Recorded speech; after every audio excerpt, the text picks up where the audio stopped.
Alors bonjour à tous et à toutes. J'espère que vous allez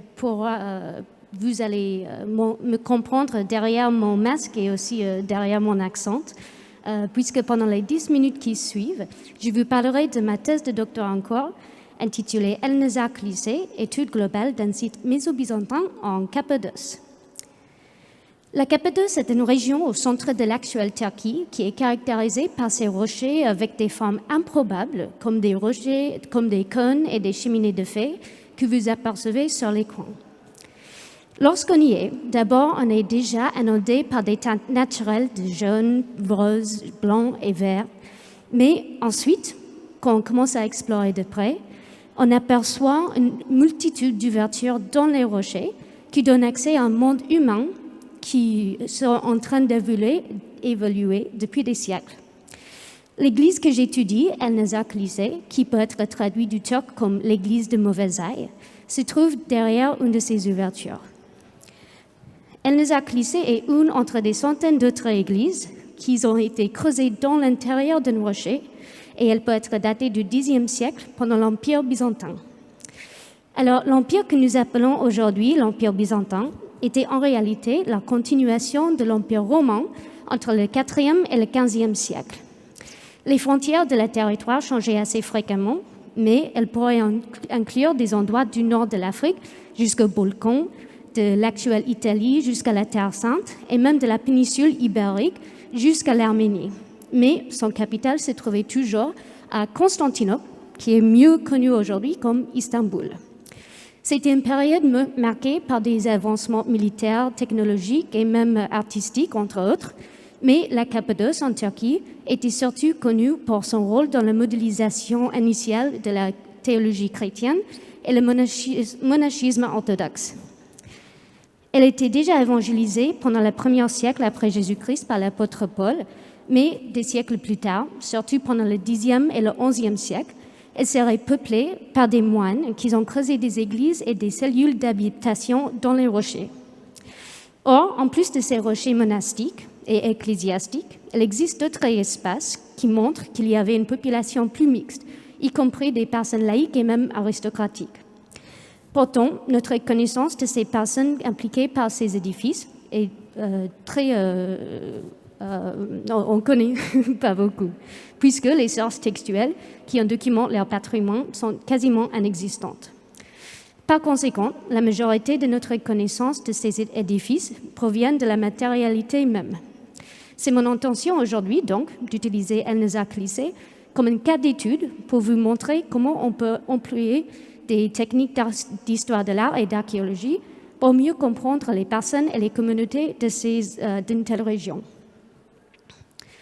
L'église elle-même est assez petite, avec moins de 10 mètres entre l'entrée à l'ouest et la terminaison de l'abside opposée à l'est.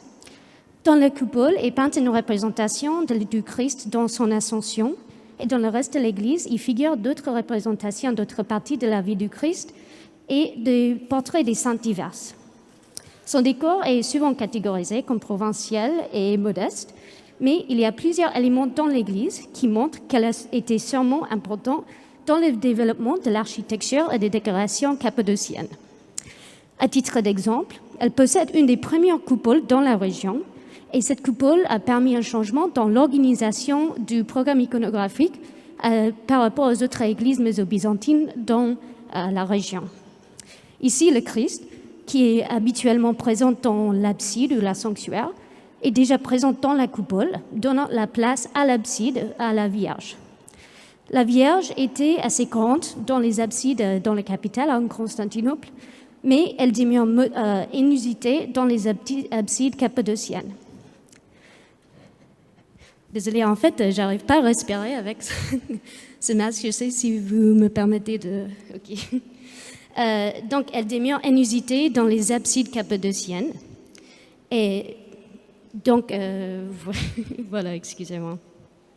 Donc, de tels éléments peuvent déjà nous éclairer sur des personnes qui ont fondé le monument ou qui s'en servaient, parce que le degré d'avancement ou de connaissance artistique est souvent emblématique de l'échelon social des personnes. En plus, d'autres éléments dans l'église peuvent nous aider à savoir quel type de personnes auraient occupé l'espace, comme par exemple les fenêtres que vous voyez à droite qui fait une connexion entre l'église et une salle creusée à l'étage. Cette salle accueillait éventuellement une personne importante dans l'hiérarchie de cette église ou sinon un ascète. Quant aux ascètes chrétiennes, depuis le IVe siècle, des hommes de toute l'Orient Méditerranée, seuls ou en communauté, cherchaient à fuir les dérives de la région devenue mondaine ou citadine. Donc ils se retiraient au désert, qu'il s'agisse de l'Égypte, de la Palestine ou même de la Cappadoce, pour vivre jusque dans leur chair l'idéal de pauvreté du Christ et aussi pour bien pratiquer des bons gestes derrière. Donc, nous trouvons des signes de ce sort d'ascétisme, surtout l'ascétisme de communauté sur le site d'El-Nazar.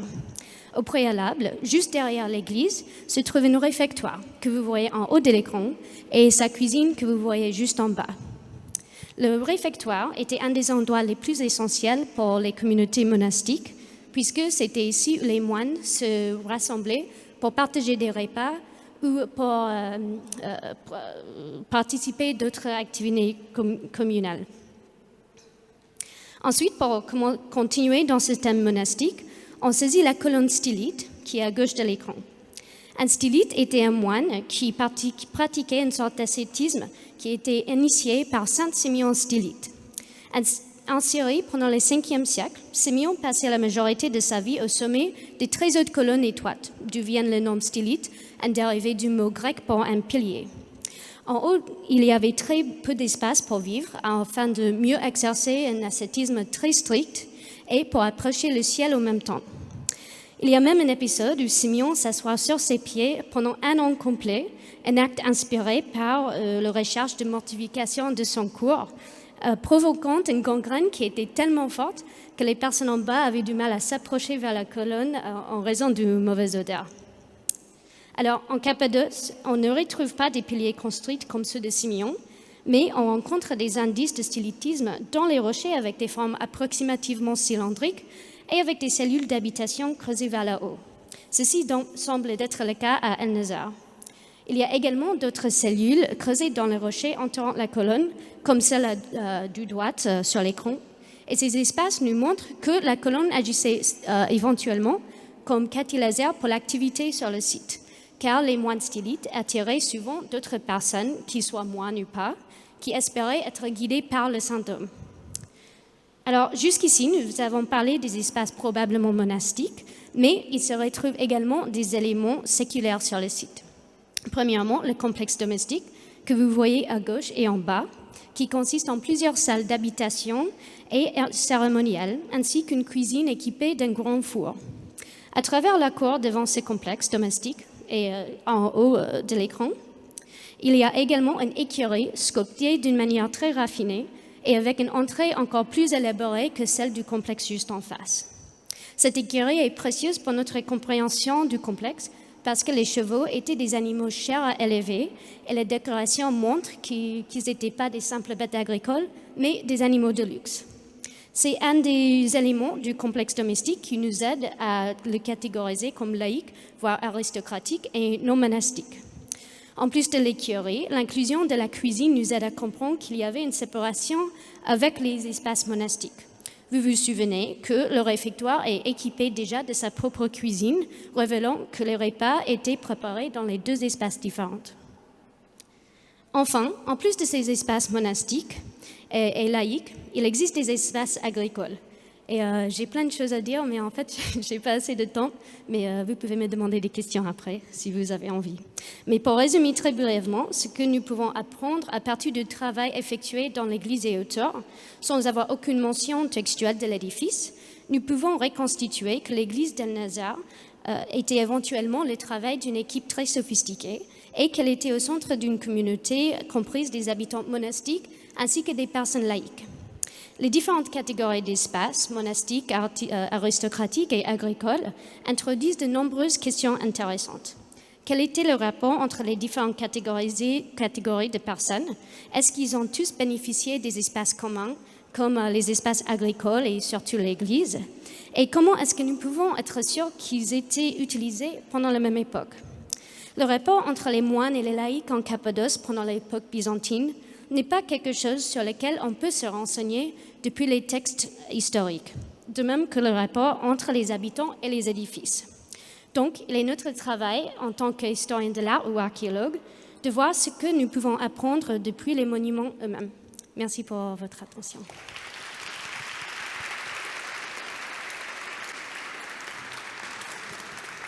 Merci beaucoup pour cette présentation. Donc, on a compris que vous aviez encore beaucoup de choses à nous dire.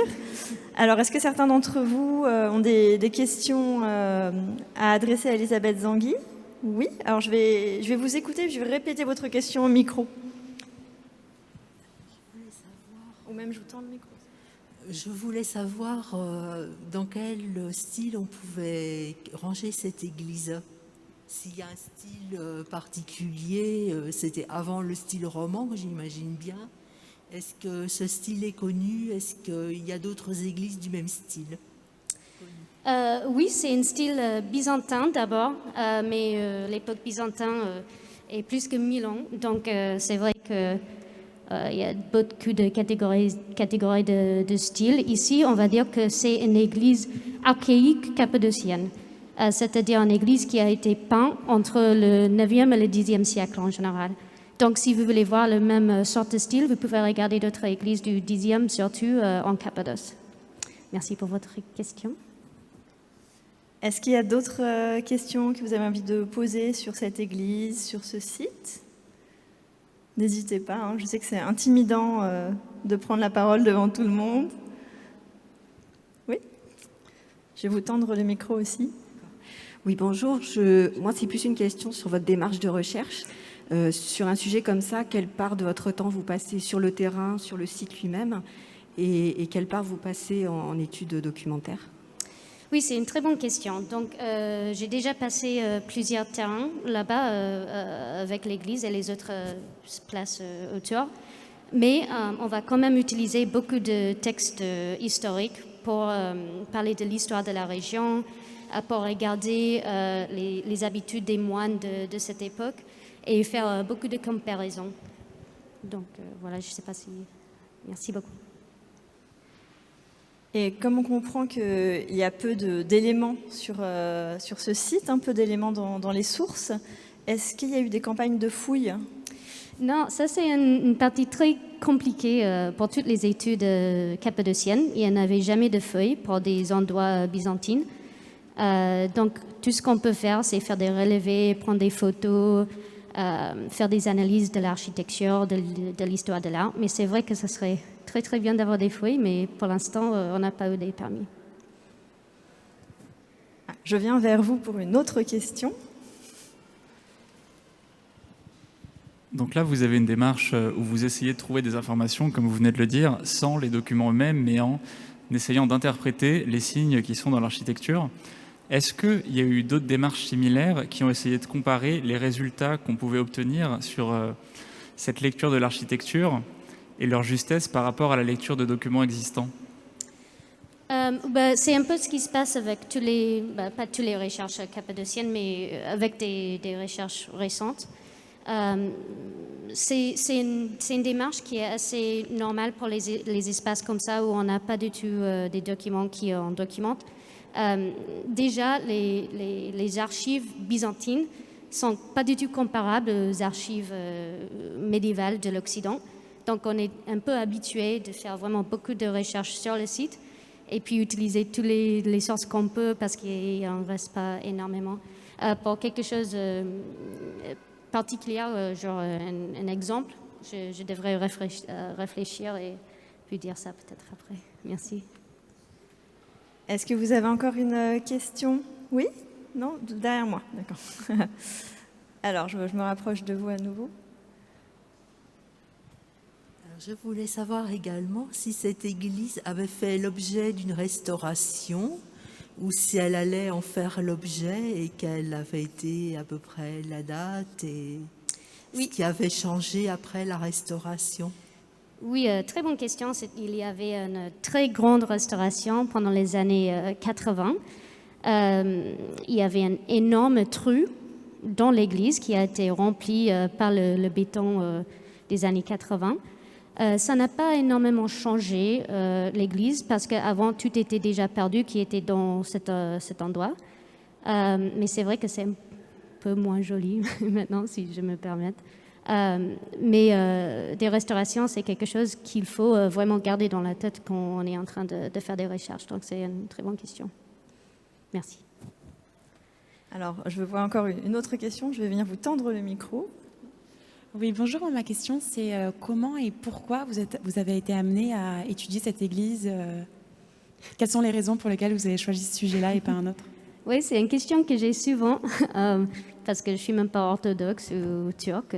Mais en fait, je me suis intéressée d'abord avec des pères cappadociennes, c'est-à-dire Grégoire Nazianz, Basile le Grand et Grégoire de Nice. Je ne sais pas si vous connaissez. Ces pères d'église, ils étaient du IVe siècle, mais ils ont un peu fondé l'idée de beaucoup de la théologie chrétienne.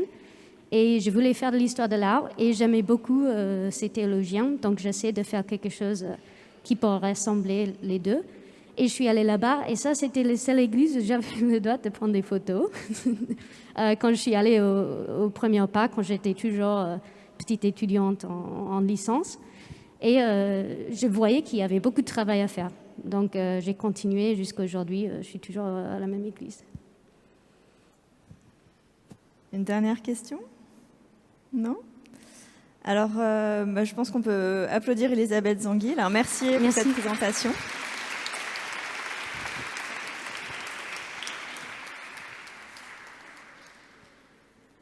Et on se retrouve dans 2 minutes pour notre doctorante suivante.